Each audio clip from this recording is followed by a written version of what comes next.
Aujourd'hui, nous célébrons le troisième dimanche du temps des carême. Chemin faisant avec le Christ au désert, nous continuons la marche vers Pâques pour souffrir avec le Christ, subir sa passion, mourir avec lui et enfin ressusciter avec lui. Et dans cette perspective, l'Église nous donne des recommandations. Les trois textes de la liturgie et la parole de ces dimanches nous invitent à prendre une des recommandations que le Seigneur nous donne, qui est la conversion, représentée par l'épée symbolisant la pénitence. De cette façon, ce dimanche est appelé dimanche de Moïse. Pourquoi? Parce que le prophète Moïse, c'est la figure emblématique de ce dimanche. Voilà pourquoi dans la première lecture, le Seigneur prend compassion face à la souffrance, face au moment très dur que son peuple traverse en terre d'Égypte. Le Seigneur ne reste pas indifférent face aux difficultés que nous rencontrons dans la vie. Cela peut se contextualiser dans notre monde actuel, dans notre société actuelle, où nous aspirons à un air lourd et confus, où les problèmes, les difficultés, entre autres la guerre, la famine, la maladie, l'homme n'arrive pas à prendre des solutions palliatives afin de remédier à tous ces problèmes, à tous ces fléaux. Nous avons perdu espoir, nous avons perdu courage.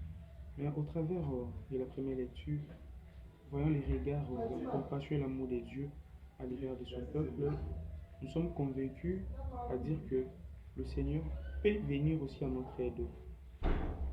Notre Dieu n'est pas celui qui aime le mal de l'homme, mais veut que l'homme vive et vive son bien-être.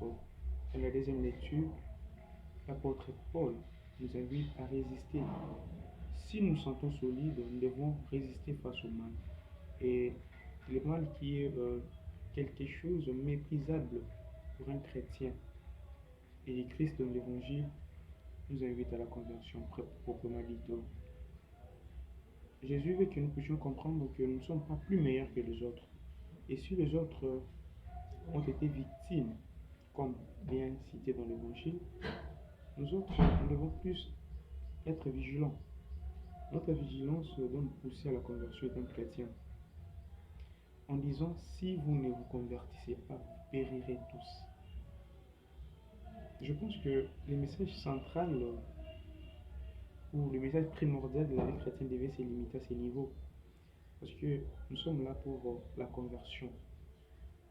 Quitter notre état actuel qui est mal pour aller à l'état plus parfait, émerger. Le Seigneur ne veut rien d'autre que notre cœur, que nous puissions lui ouvrir notre cœur, que nous puissions lui offrir notre cœur et être tout à lui. Et c'est là que se passe par la conversion. Lui qui nous bénit, lui qui nous aime, il veut en retour que nous puissions lui remettre cet amour, cette affection. Si vous ne vous convertissez pas, vous mourrez tous. Plus ce dimanche nous aider afin que ces temps de carême qui restent, nous puissions marcher avec le Seigneur et que nous ne cherchions rien d'autre que la conversion. Et il part plus loin en nous accordant le temps.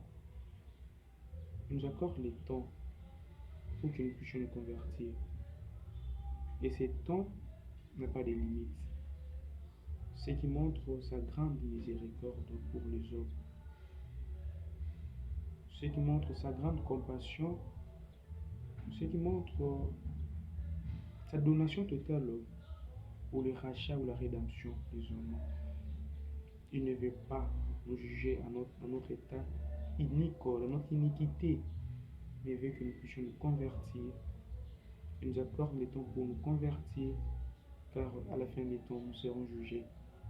Et notre jugement se portera par rapport aux fruits que nous donnons.